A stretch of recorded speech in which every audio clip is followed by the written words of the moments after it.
Hello po 'no, magandang tanghali po.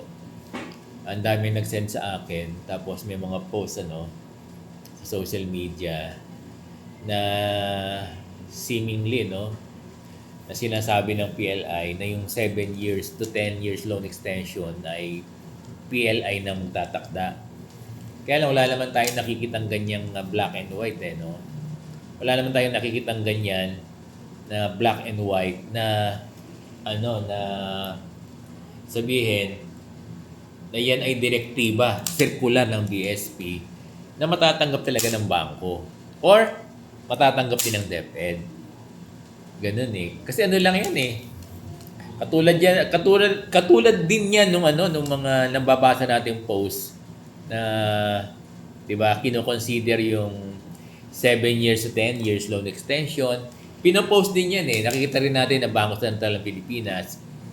Pero kung titingnan natin kung legit ba, pag tinitingnan naman natin sa website nila, wala naman silang ganung mga DepEd, BSP memorandum, issuances, no? Press release, kaya lang hindi natin alam kung legit eh. Katulad itong lumabas na mga post nagsi-circulate.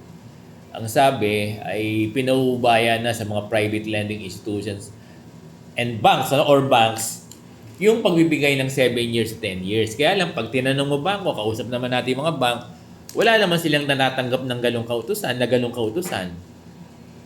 Diba? Hanggang press release lang. Kaya lang, hindi natin alam kung yan ba ay legit, no? Talagang statement ba yan ng Bangko Sentral? Kasi may logo ng Bangko Sentral, eh, no? Yung mga nilalabas na post sa social media, eh. So, hindi natin pwedeng panghawakan yung mga post sa social media na statement. Ang ibig sabihin na statement di umano, no?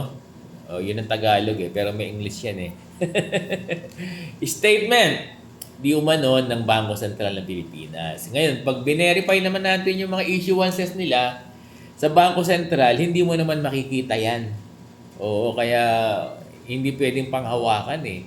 Kasi dapat, pwede natin maging basis yan kung yan ay black and white at nakakarating ng mga private lending institution ng bangko. Kasi pag tinanong mo yung bangko, yung statement na nakapost sa social media katulad nitong yung ito, na bahala na yung mga PLI, mga bangko, pag tinanong mo sila, wala silang alam at wala silang hawak kasi nga wala naman talagang official issuances from the BSP. Walang black and white para sa mga ganyang concern, update ng statement ng BSP. Hindi natin alam kung talagang kung talagang legit. Although nakalagay, Bangko Sentral ng Pilipinas eh. So, hindi natin pwedeng maging basis yan eh. Kasi kailangan yung dapat official issuances o circular ng Bangko Sentral na pinapareceive, binibigay sa mga bangko. At definitely dapat yung DepEd mabibigyan yan ng communication na ganyan, ng circular. Kasi kung ganyan yung statement ng BSP na pinamamahala na sa PLI, so ang mag-uusap diyan yung DepEd tsaka PLI. Kaya lang wala pa kasi yung official na black and white, paulit-ulit ako, no? Yung talagang circular eh. Na black and white na printed eh. Yun ang sinasabi ko, official communication.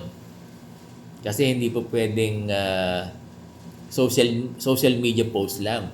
Hindi mo pwedeng social media statement lang. Kasi sa sistema natin, ang communication natin, it should be in black and white. Diba? It must be printed. Yan eh. Kung walang ganyan, post lang sa social media, mahirap pang hawakan ng sinasabi diyan. Balikan natin yung sinasabi sa post na bahala na yung PLI. Ngayon, pag pumunta ka sa PLI, ang sasabihin nila, wala pang utos ang DepEd. Diba? At wala pa rin silang natatanggap na communication, circular, issuances from Bangko Sentral. So, nagigat ba Sir Bong? So, ang ibig ko sabihin, hindi mahirap pang hawakan pa. Oo, yung mga social media post na yan, mahirap pang hawakan. As true, no? Oo. As official document para pumunta tayo ng PLI at mag-apply tayo ng 7 years to 10 years loan. Oo, kasi sasabihin ng mga PLI, wala pa silang natatanggap. Pag sinabi mo naman may post sa social media, still sabihin nila, aantayin nila yung black and white. Diba? Na official communication. Yun ang hirap.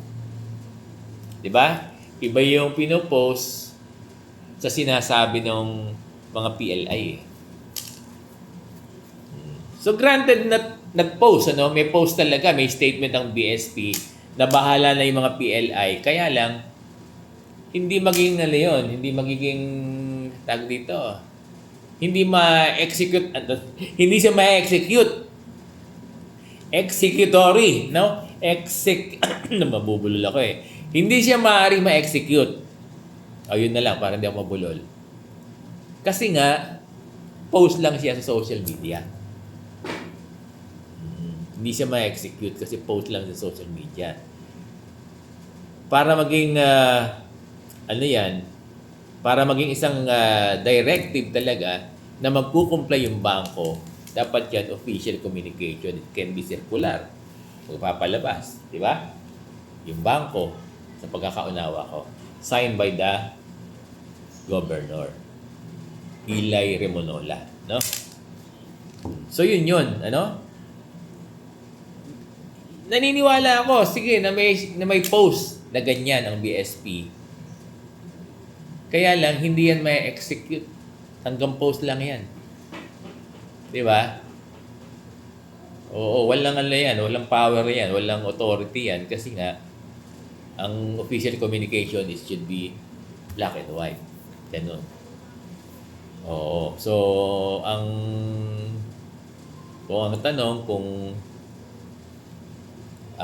legit, probably. Kung may execute, yun ang hindi natin alam kasi pag tinanong mo yung bangko, kung may implement pala, may implement ba yan, Sir Bong? Parang hindi pa kasi nga wala pa yung official communication. So, nag-get Sir Bong?